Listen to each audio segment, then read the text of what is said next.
19শে জানুয়ারি 2025 গতকাল রাত্রে আমরা এসে পৌঁছই চিলাপাতায়। ওভারনাইট স্টে করার পরে আজকে সকালে আমরা চলেছি এলিফ্যান্ট সাফারির জন্য। সকাল 7টার মধ্যেই পৌঁছে গেলাম কোদালবস্তি ইকো ট্যুরিজম সেন্টারের চেক পয়েন্টে। কাগজপত্র সব চেক করিয়ে চললাম এনইসি ওয়াচ টাওয়ারের উদ্দেশ্যে। এই কোদালবস্তি চেক পয়েন্ট থেকে এনইসি ওয়াচ টাওয়ারের দূরত্ব আনুমানিক 5 কিলোমিটার মতো। সময় লাগবে 10 মিনিট। হচ্ছে আম্রপালি, যেটাতে চড়ে আমরা ঘুরবো আর কি। আমরা চলে এসেছি একদম এই পোর্শনটাতে, মানে যেখান থেকে ওয়াচ টাওয়ার রয়েছে এখান থেকেই বেসিক্যালি ছাড়া হবে।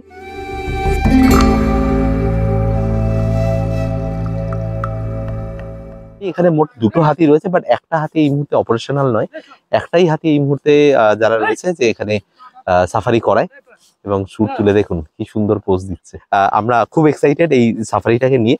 সাফারিটা শুরু হবে, 1 ঘন্টা ঘোরাবে, এবং সেটার অভিজ্ঞতা আপনাদের সাথে শেয়ার করবো এই ভিডিওতে। আমাদের হাতি সাফারি শুরু হয়ে গেছে। তো আপনারা দেখতেই পাচ্ছেন যে আমরা অলরেডি মানে বেরিয়ে পড়েছি, এবং এখানে একটা বিস্তীর্ণ একটা সাভানা রয়েছে। এই সাভানার মধ্যেই মূলত ঘোরানো হবে, এবং পাশে একটা জঙ্গল রয়েছে, সেটার মধ্যে আমরা যাব।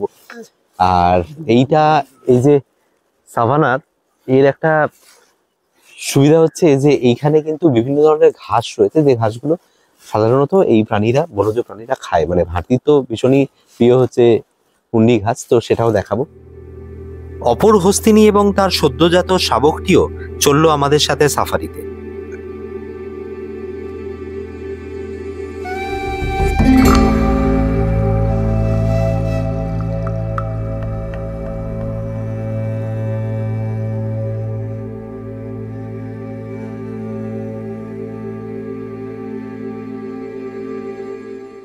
একটা লেপার্ড দেখতে পেয়েছি, কিন্তু সেটাকে মানে ছবি তোলা যায়নি, এত ফাস্ট মুভ করেছে। এখন একটা গন্ডার রয়েছে সামনে, দেখাচ্ছি আপনাদের। যাচ্ছি আমরা ওইদিকে।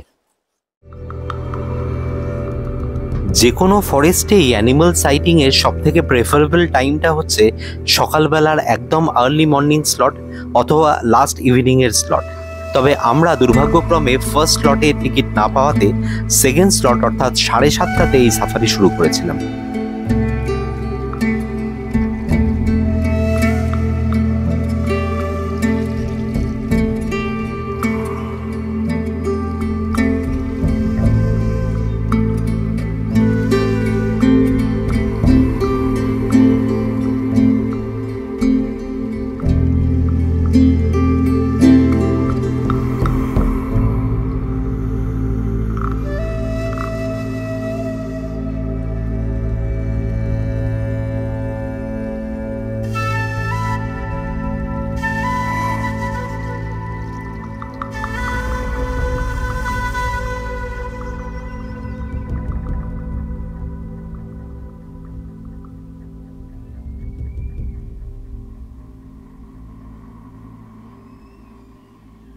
আই থিঙ্ক এখন আপনারা সবাই দেখতে পাচ্ছেন এই যে গন্ডার দাঁড়িয়ে রয়েছে।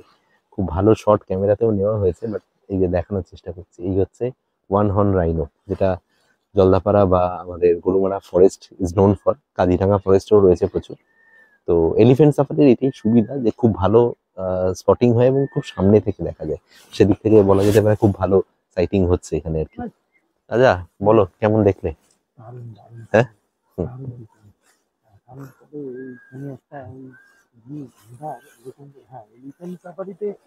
গন্ডার দেখা যায়। হ্যাঁ, কাজিরাঙ্গাতে অনেক বেশি ছিল, মানে ঘন পায়ের কাছে চলে আসছে এরকম একটা ইয়ে ছিল। এটাও ভালো। সেটাই। মানে কোন সময়টা বেস্ট, মানে জঙ্গলে, এই জঙ্গলে সাইটিং এর জন্য?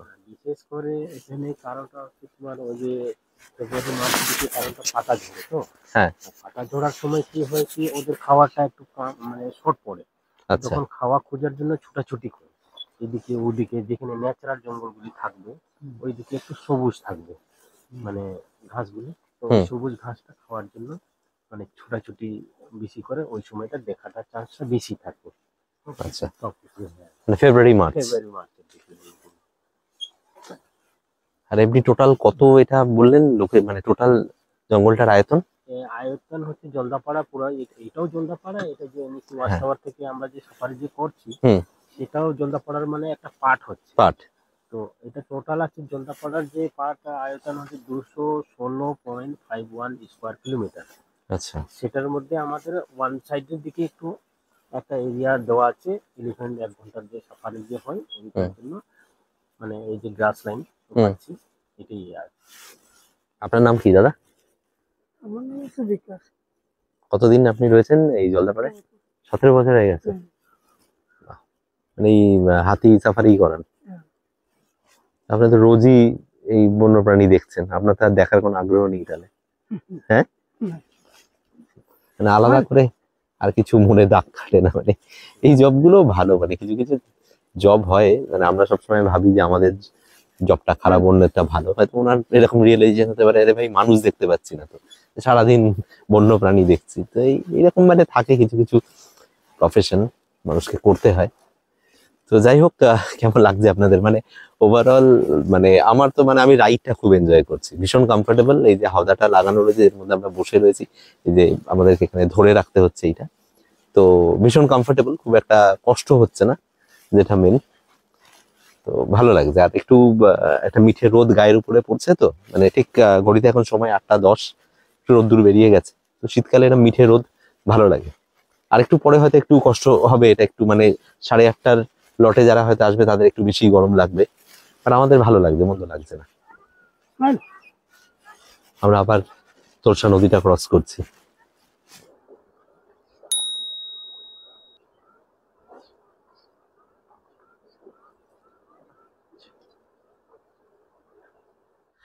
তো এখানে ইন্ডিয়ান গাওর রয়েছে, এই যে দেখা যাচ্ছে, দেখতেই পাচ্ছেন হয়তো আমাদের থেকে মোটামুটি 200 মিটার দূরত্বে রয়েছে। তো খুব ভালো সাইটিং হচ্ছে, মানে আমি 100% রেকমেন্ড করবো যে এখানে যারা আসছেন এই সাফারিটা অবশ্যই করুন এই সকালবেলা। ঠিক আছে, টাইমিংটা আপনারা ঠিক করুন, কিন্তু আমার মনে হয় যে এই সাফারিটা করা দরকার, কারণ খুব কাছ থেকে দেখা যাচ্ছে, এবং যেহেতু মানে অনেকটা ওপেন স্পেস, সাইটিং এর চান্স কিন্তু খুবই ভালো। এই ইন্ডিয়ান গাউর এবং বাইসনের মধ্যে যে পার্থক্য তা নিয়ে আমরা কথা বলেছি আমাদের আগের ভিডিওতে। যদি না দেখা হয়ে থাকে তাহলে অবশ্যই সেই ভিডিওটা দেখে নিতে পারেন।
এই হচ্ছে সেই পুন্ডরী ঘাস, যা হাতির অতি পরম প্রিয় খাদ্য।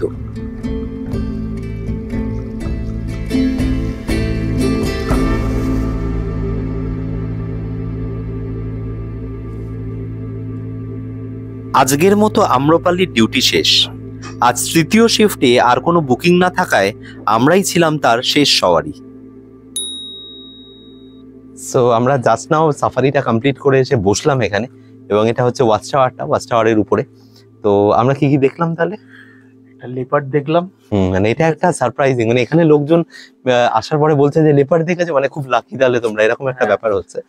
তো হচ্ছে লেপার্ড দেখলাম আর রাইনো দেখলাম। দুঃখের বিষয় হচ্ছে আমরা ওটা ক্যামেরায় ক্যাপচার করতে পারিনি। এটা একটা ধরতে বেরিয়ে খুব ফাস্ট হয় সাধারণত, একদম ফাস্ট। আর বাকি আমরা রাইনো তো কাছ থেকে দেখলাম, আপনাদেরকেও দেখালাম। ময়ূর যত্রতত্র রয়েছে, এটা খুব একটা বিরাট ইয়ে না। একটা হরিণ ছিল, সেটাও খুব ফাস্ট মুভ করে গেল, যে কারণে সেটা দেখাতে পারিনি।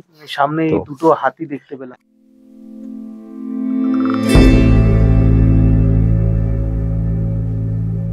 ওয়াচ টাওয়ারটির উপর থেকে সাইটিং এর পসিবিলিটি অনেক বেশি, তাই এখানে এলে এটি একদম মিস করবেন না। হ্যাঁ, এই ওয়াচ টাওয়ার থেকে হাতি দেখতে পাওয়া যাচ্ছে, সেটাও আপনাদেরকে দেখালাম। তো একটা কথা বলবো, সেটা হচ্ছে যে ডেফিনেটলি ওয়ার্থ। খরচটা একটু আপনাদেরকে বলি, খরচটা হচ্ছে 1200 টাকা পার হেড। এটা অনলাইনে আপনারা টিকিট বুক করতে পারেন। মাথায় রাখবেন এখানে মাত্র 4টে সিট রয়েছে এক একটা স্লটে, এবং 3টে স্লট রয়েছে, অর্থাৎ 12টা। বেশি হ্যাঁ, নেই কিন্তু। বেশি স্লট কিন্তু এখানে নেই। আর তার পাশাপাশি হচ্ছে যে এখানে 1200 টাকার পাশাপাশি আপনাদেরকে দিতে হবে একটা গাইড চার্জ 350 টাকা, আর এটার একটা এন্ট্রি চার্জ আছে গাড়ি নিয়ে 480 টাকা। যেটা নিজের গাড়ি আনলেও আপনাকে দিতে হবে, ভাড়ার গাড়ি আনলেও আপনাকে দিতে হবে। ভাড়া যদি আপনি এখানে গাড়ি না পান, তাহলে চেকপোস্ট থেকে গাড়ি ভাড়া দেওয়া সেটা 600 টাকা বোধহয় বললো আমাদের। তো মোটামুটি এই খরচ। তো দুজনের আমাদের প্রায় 3000 টাকার উপরে একটু খরচ হলো, বাট ডেফিনেটলি ওয়ার্থ। এটুকু বলবো যে আপনারা এখানে এলে অবশ্যই এটা করবেন।